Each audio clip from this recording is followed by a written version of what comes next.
Hello and welcome back to our Bannerlord modded playthrough, and we're gonna be fighting here. And I actually have my own army. Oh yes, I've created my own army with my brother, Nathanos, the Blight Caller, and hopefully we will be able to best these fellows in combat.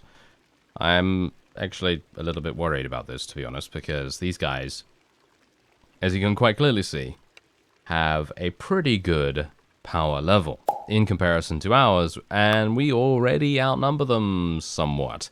Anyway, if I'm unable to do this, we'll go back to the drawing board. It's not going to be too big of a loss, unless I actually end up dying, of course, and that would also bring my brother into the fray, and so basically I would have no one to fall back on. So, if I do end up dying, it's highly unlikely that we'll be able to take control of our teenage nephews or other brothers or sisters or whatever they are. But the point is, hopefully we're not going to die. I'm going to have to actually change my equipment here because I forgot to do that, but let's just switch back to the couch lance because I'm personally thinking that's pretty fun. And let's do this. So, there's actually a war declaration going on apart from that, and that is my faction deciding to declare war against the Palatians, and that is not too bad, because they are quite far away, but as I've shown you previously on the world map, it is a little bit worrying, because they are the closest to my castle. Isn't that classic? Yes. They always tend to do that. The AI always tends to do things that kind of messes my plan up in some way or another. I actually wanted to skewer one of these guys in the face, but apparently that is not going to... Oh, nice okay, nice damage. Took him off his mount. Okay, that's all I can really hope for. Basically just doing any damage whatsoever. I'm pretty happy with that. Anyway, I'm going to continue to move my forces into position. Not going to use auto-delegate for this, because generally, if it's a battle that I actually want to, you know, have a rather impactful effect on, then it would probably be a good idea for me to do that myself, rather than rely on the AI and their decision-making to do whatever that is. Generally, I'll just auto-delegate if we have an overwhelming advantage, and it doesn't really matter what my forces do, we'll just end up with a victory nevertheless. So, let's have a look. Let's get into this tree line right here. I'm gonna go for a nice little couch lance against these fellows. Oh, now that was some damage. Look at that. 479. Oh, I like it. Oh yes, I like that a great deal. Okay, so now let's just have a quick look. They are... I don't even know. I can't even tell how far away they are. 170. Okay.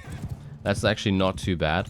What we're going to do is we're going to place my archers in this little tree line right here. I'm going to put them into a loose formation. The infantry is going to stand in front of them, obviously. And then what we actually have some cavalry. Can you believe that? I can't believe it, to be honest. Let's tell my cavalry to follow me for the most part, and we'll see what we can do. I'm a little bit worried. My horse seems to die really, really fast, which I'm not that big a fan of, thank you, because then it leaves me completely defenseless, basically, in the field. And, yeah, I've actually given Nathanos a lot of ranged units, because I noticed that in my army I don't really have a huge amount of range, so it kind of makes sense from a compositional standpoint, and that was a nice kill. Unfortunately, it's not an actual kill. She's still alive. But, you know, it's nice nevertheless. Ooh, the trees saved you today, and maybe my inaccuracy as well, but there you go. Okay, we were able to take him down. That's pretty good. Yeah, I thought that these pikemen that I have in my garrison, because obviously my recruiters have just been running around all over the place, recruiting from pretty much any culture that they can get their hands on, then you know, I thought that those guys would probably be pretty good, so I decided, hey, yeah, let's just take them and see what we can do with them, because they are obviously going to be overwhelmingly powerful against cavalry, and it seems like a lot of cavalry these days are pretty prevalent with the new factions, with the exception of maybe one or two that don't have any cavalry to speak of at all. But anyway, let's move my forces. I'm a little bit dubious about doing this, but it seems like the enemy is not actually moving one bit. So we are going to have to be the ones to make a move, because that's the thing. I don't have all day. I'm sure you don't either, and I personally feel like Jeffrey, he has some business calls to attend to. He certainly does. He is the overwhelming powerhouse behind every single production in the known universe, as we know. And if you don't know who Jeffrey is, I feel sorry for you. You should probably watch one of the previous episodes, because we referenced him in there. But anyway, the point is, let's see what we can do. Gonna put my infantry a little bit closer, but what I'm gonna do is I'm actually gonna put them into shield wall formation now. As we know, we do gain a small bonus to their damage reduction when they are in shield wall. So I'm hopeful that that's gonna make a small... I mean, it is going to make a very small difference in their survivability. Oh, hello there. They're actually heading in. Okay, this is bad. This is really, really bad, actually. Okay, come on then. Come on then, cavalry. Let's see what we can do. Nice. Oh, yeah. That's what I'm talking about. There we go. Taking out the trash. Thank you very much. Taking them down in every single way. Nice. Oh, yeah. That is what I'm talking about. Very, very good. And... We're actually taking a lot of casualties right here. We're actually taking a lot of casualties, way too many in my opinion, but, you know, I'm trying my best, trying to do as much damage as I possibly can. Unfortunately, it seems like all of my infantry have been killed. Alright, I'm gonna have to put these into auto-delegate so that they can actually do a little bit of skirmishing. Let's do that. There we go. Let's have them skirmish. There's not much more I can do about that, unfortunately. We're going to have to get them skirmishing. We are receiving reinforcements now, which is pretty good. Let's tell our cavalry to also do a little bit of auto-delegate so that they can skirmish at the same time, while I do a little bit of micromanaging of our infantry here. They are in line formation, so that's absolutely fine. We are going to need to get them over here. I'm really surprised, actually, that our infantry got overwhelmed so incredibly fast. Is it just me? Or were you surprised as well? Because I'm very, very surprised about that, to be honest.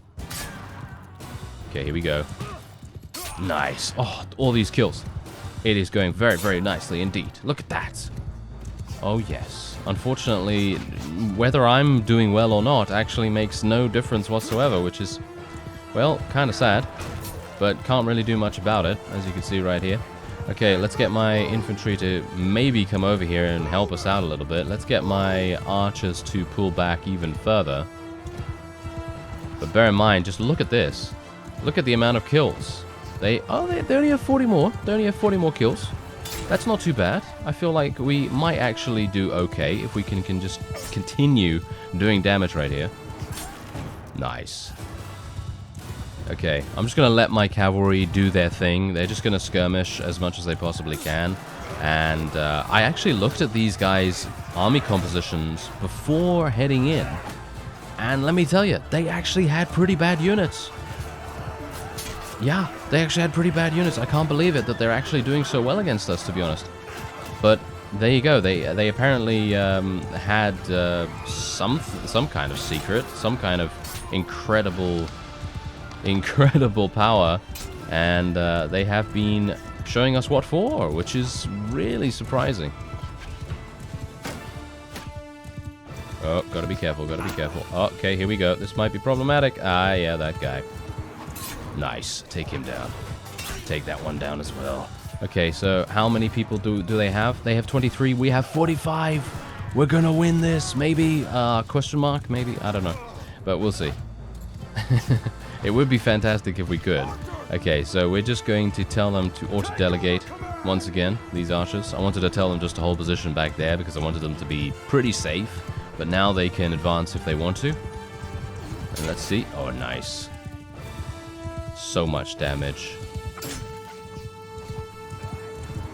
Ooh, you almost got taken down, sir. Whoever you are. I have no idea who this is. It's just a regular unit of some kind. Let's just shoot him. I was like, yes, let's just shoot him, because I am so incredibly accurate, usually, with my crossbow, that I can just say that. But apparently, my skills are paying off quite nicely, randomly enough. I'm not entirely sure how that is, but look at that. Look what's going on with my accuracy right now. My accuracy is actually pretty good. I can't believe it. Alright, well, whatever the case, I believe that is indeed a victory for us. A very tightly won victory, by the way. And I really have no idea why that is. I really don't. I feel like that should have been an absolute stomp for us, but the enemy did prove to be quite troublesome. Ooh, I really wanted to couch lance that guy, but okay. I guess we'll just go back to the crossbow, then maybe we can get a nice... Oh, that was a nice headshot. Wow, I actually can't believe that. I thought to myself, nah, we're not going to get a headshot against that guy, right? No, we did. Pretty good, pretty good. Okay, so there you go. Amazing amounts of rewards right here. 28 renown, 27 influence. I don't really care about the influence that much, but it's always good to have some, I guess. Anyway, we also got some morale as well. And there's 66% of the loot. Okay, so basically, because we do have Everything Has a Price, as you may know from one of the most entertaining series ever, that is the Pellusaur one, obviously, the Trader Lord. If you want to check it out, there's a link in the description. It is really fantastic how much power you gain just from getting that trade perk. It really is an amazing demonstration of that. Obviously not the most min-maxy that you can ever get, because no doubt some speedrunner out there has completed the game in a much faster time, but it's a lot of fun to see exactly how the perk works on a grand scale. Anyway, I'm going to let these people go because I want to get them as much relation as possible. This relation is going to help us in the future when we have to barter with them potentially for a castle of theirs or whatever, you know, whatever the case may be. So I'm going to let them go. And I'm going to let them go. There we go. And that is perfectly fine. All right, so we do have a couple of prisoners that I can potentially take, but as you can see right here, we already have an extremely large amount of people in our prisoner's hold here. So what I'm actually going to do is I'm just going to get rid of the tier 3 and below units as much as I possibly can, and we're just going to take ones that are tier 6, tier 5, etc. And then we're basically just going to move on from there. Unfortunately, they didn't have any troops for us. I was really hoping that they would have some troops for us that we could maybe rescue or something like that, but unfortunately we didn't. So we're just going to have to take our chances and hope that none of the enemy's vassals are in the area, and in which case they're going to ambush us and obviously take us down. As you can see, their war exhaustion went from, I believe they had about 46, and now they have 62. So we really dealt a massive blow to them right there, which is really, really nice. Okay, so what we're going to do now is we're going to very slowly but surely, I'm going to pause the game very fast if I need to. Okay, seems like it's going okay, yes. So we are now declaring war against the Palatians. Not a big fan of that, I gotta say. I feel like declaring war against them right now is probably not the best idea, because we've barely been able to even deal with one faction that only has a single town under their control, which in my opinion needs to be dealt with first, but obviously they didn't decide to do that for whatever reason. Anyway, I'm going to be selling most of my prisoners for 2,000 here just because I would want to get a little bit of roguery. Did I get any roguery from that, or was it just Nathanos? I think it was just Nathanos getting some stuff right there. Oh well, not a big deal. Not a big deal at all. Alright, so let's just take a quick look here. Did I get anything? Okay, so obviously we do have the Arbalest. Can't use it on a mount, but I'm sure there is a skill that will enable me to do that. So let me actually just take a quick look. Is it this one? No. I always, you know, there we go, there we go. Can reload any crossbow on horseback. Okay, so that's the one that we want. Where do I need to get? What is that? 175. Okay. Whew. Yeah, that's going to take a while, isn't it? Yes, that's going to take a sure while. Anyway, your couch lance now has a 30% chance to stay couched after it kills someone. In my opinion, that's a really, really nice one. Even though it's just a 30% chance, I'm not a big fan of the whole 30% chance thing, because obviously I'd want it to be a little bit higher than that. But 30% chance is still better than none, right? Let's see, what do we have here? When you hit an enemy in the head with a polearm, you deal 50% more damage. Well, usually you're going to kill them no matter what if you're using a couch lance. So I'm going to go for skewer here, because governed settlements also gain 1 security per day, which in my opinion is crazy good, because that is going to increase your loyalty, it's going to increase your security, it's going to make the prosperity of the town / castle much, much better, and it's just generally going to be a good deal had by all, pretty much. Anyway, Mounted Warrior increases your melee damage while mounted by 5%, or increases your range damage while mounted by 10%. Well, melee cavalry in your formation also gained 5% to melee damage, and mounted archers in your formation gain 5% to range damage. Right, okay, so personally, I don't really feel like this is a really good one. The melee damage, because the melee damage one, as you just heard me say, I'm doing so much damage with couch lancing anyway. It basically makes no sense whatsoever for me to increase that by 5% or whatever. It doesn't really make any difference whatsoever at all. And so melee cavalry is relatively similar to that, although I think that they're going to be more useful in the long run. They're going to be much more prevalent.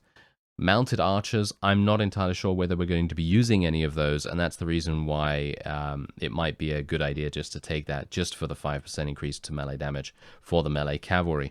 But as it stands, I'm going to take horse archer, because that is going to increase my own range damage by 10%, and I'm just playing by the numbers here. 10% is better than 5%, so that's the only reason why I'm doing that, to be honest.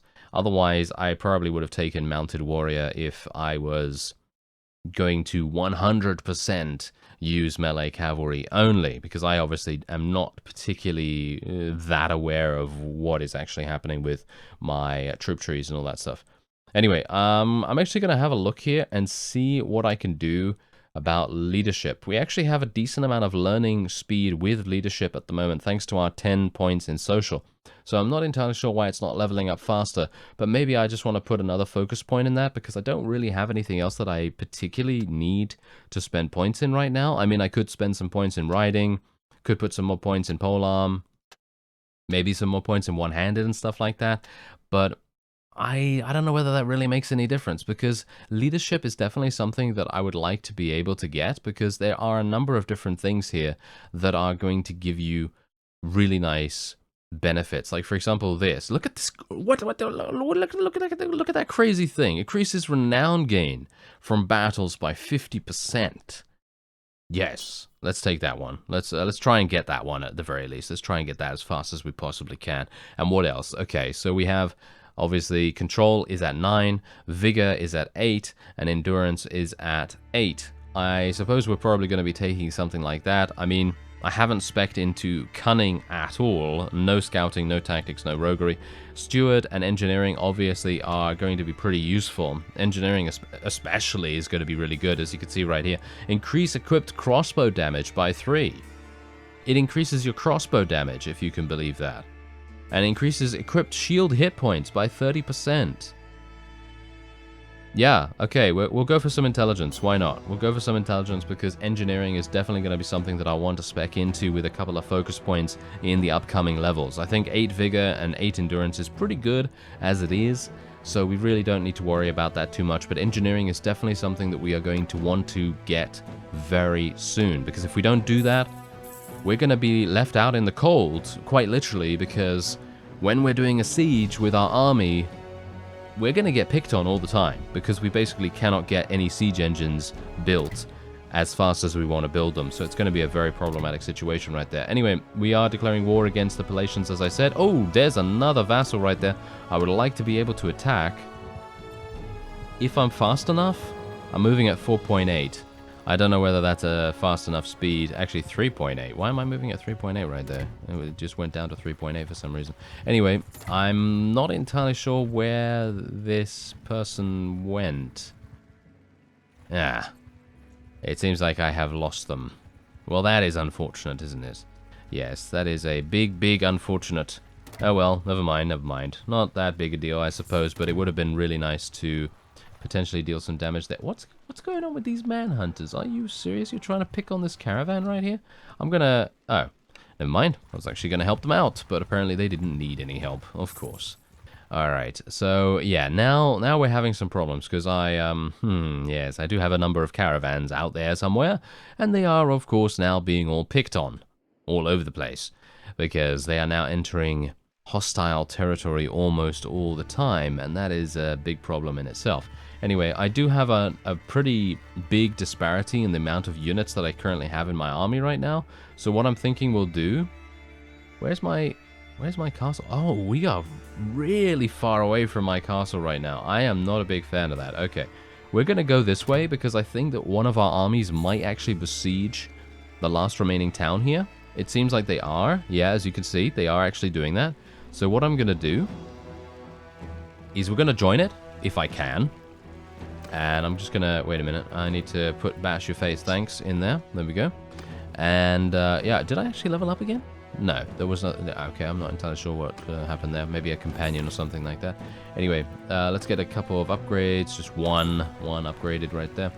All right, so let's see what happens with this. I want to level up my engineering. Oh, hello there. Wait a minute. There might be an issue. Oh, never mind, never mind. Okay, these guys are absolutely fine. Yeah, I don't think we should really worry about my castle being taken. Surely, yeah, cross fingers? Cross fingers? I have no idea. I have no idea what's going to happen there. But we are going to join with the army leader here. Actually, how do I join their army right now?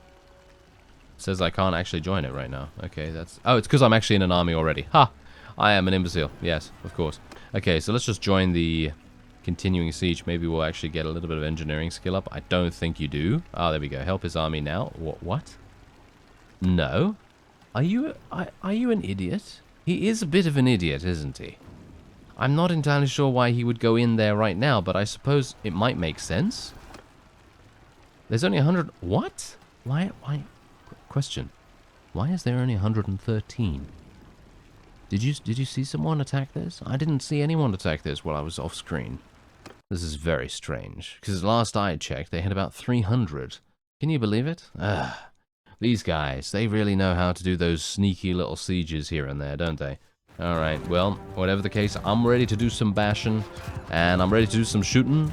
Rootin' tootin' shootin'. Yeah, that's exactly what we like to say, and we like to reference the Borderlands 1 quest. Yes, okay, never mind. That's a long time ago. Alright, let's get off my mount. Okay, quickly. Ooh, gotta be a bit careful here. And maybe we can get to 125. Nice. I was hopeful for a headshot right there, but obviously got to get a little bit luckier than that.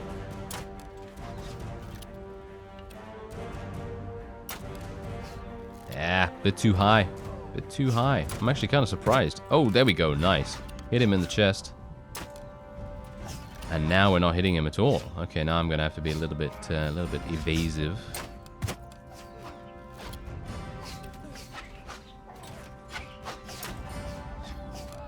Ooh, you know, it's one of those things. I kind of want to, like, keep a little bit of my ammunition. You know what I mean? Yeah.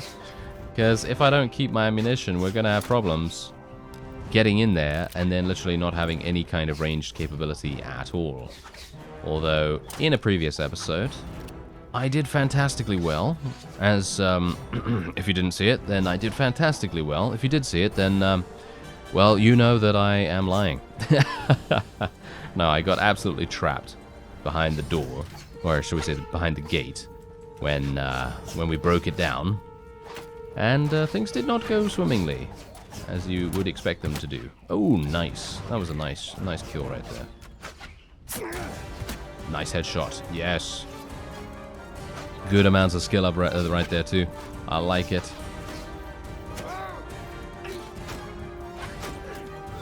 Okay, I'm just going to get into the general area of all of my troops here, because I generally don't want to get shot randomly. I mean, obviously I'm going to get shot randomly, but generally I would like to stay with my own forces so that I have a less chance to die immediately. There we go. Yes, as you can see, they're hitting the shield on my back. See, now that's the reason why I like this kind of shield, because it does protect you from the back very adequately. Let's just reload in the corner over here. This battering ram is doing a good deal of damage to the gate. And let's just see if I can... Ah, hello there. Nice headshot. Unfortunately, it wasn't a kill. I would like to be able to get a kill on that guy. He's got a lot of juicy experience for me right now. He really does. Can you lower your shield for just a second? Thank you very much. That is all I asked for, and you delivered. Thank you. That was fantastic. I can't believe he actually did what I said. Interesting.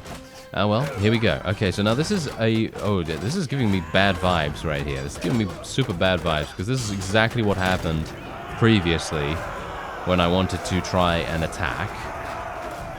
And I got trapped behind the wall here, because I was having so much fun going bash on these guys' faces. And then all my forces just got murdered around me. And it really didn't help me at all that I was by myself. up against like 3 enemies, just clobbering me all over the place. So yeah, that was not particularly good. But thankfully, I'm now beyond the danger point, suffice it to say. So yeah, that's pretty good. And maybe I'm going to be able to get a little bit of one-handed weapon proficiency, or at the very least, maybe a little bit of additional crossbow experience as well. Nice damage. Yes. Look at the damage we're able to do to these really high-tier units as well. It's super nice with the blunt weapons. Unfortunately, these are not getting kills. They are actually just knocking them unconscious, which is maybe not the greatest thing. Is that actually a guy? That is actually a guy. Look at that. I missed that one because he's starting to fight some of my troops right there. I say my troops, but it's not actually mine for the most part, I don't think. Yeah, actually some of my people are actually fighting. We've gotten 18 kills so far. My own army has gotten 18 kills. I've got 9 of those, which is pretty good. Not too bad, considering. There's only 119 people in here. There's a person. Hello there. Bonk. He did not know. He was very unaware as to what kind of fate would befall him in mere moments after I said, there's a person, and so on. And then we went bonk. And that is exactly, that's all she wrote, There you go. Fantastic. I like it. Okay, let's go zoomy. And there you go. That's the end. Fantastic. I love that mod. That mod is so incredibly useful just to get rid of the last guy or last 2 enemies that are stalling out the victory. It's super time saving. So nice. Anyway, there you go. 10 renown. Pretty nice. But the best thing about this is that we were able to capture this city. And that means that the first faction has now fallen. Obviously, I don't really care whether the faction falls or not. But generally, this is a perfectly fine trading lane for many different people, and hopefully, I don't know what's gonna happen here. Maybe I'm gonna be able to do something. Maybe I'm gonna be able to lay claim to this. I'm not entirely sure. Vote for peerage. Oh, interesting. I'm actually kind of intrigued about this. Okay, let's see what they decide to go for. Okay, yeah, so everyone's saying yes, because look, for kingdom decisions, tier 4 plus clan choices have double effect, and the influence cost of the ruler overriding the popular decision outcome is doubled. Now, we have been, in the past, subject to the negative effects of peerage, because, well, in the past, we have, of course, been the leader of our own faction, and the vassals would bring this to our attention. They would all vote for it. And that is obviously not exactly great. You know what I'm actually going to do? I'm actually going to do this. I'm actually going to vote for the leader just so that I can get a little bit more favor with the guy. It's not going to change things at all, but I'm going to get some more favor with him, and in my opinion, that is quite important. So let's see what happens now with the town's ownership. I don't know whether it's going to be... Wait a minute, it's governed by this guy already. Maybe he's already given it to himself. Oh no, there we go. Okay, is it... Please, okay. Everyone, cross your fingers. Let us hope that this is going to be potentially me on the ticket. Okay, it is me on the ticket, but unfortunately I have to spend... Yeah. As you can see, 100 influence. It's not going to be me. What? They chose me? Okay, I'm very surprised. Thank you for your positive energy that you were sending through the interwebs. I do appreciate that. Okay, so that is actually fantastic. That is even more fantastic than I anticipated. Okay, so the region is gripped by civil disorder, yet people must still go about their daily chores. For the most part, they do not linger long in the markets or make eye contact, but you overhear hushed conversations about the rebels in the countryside.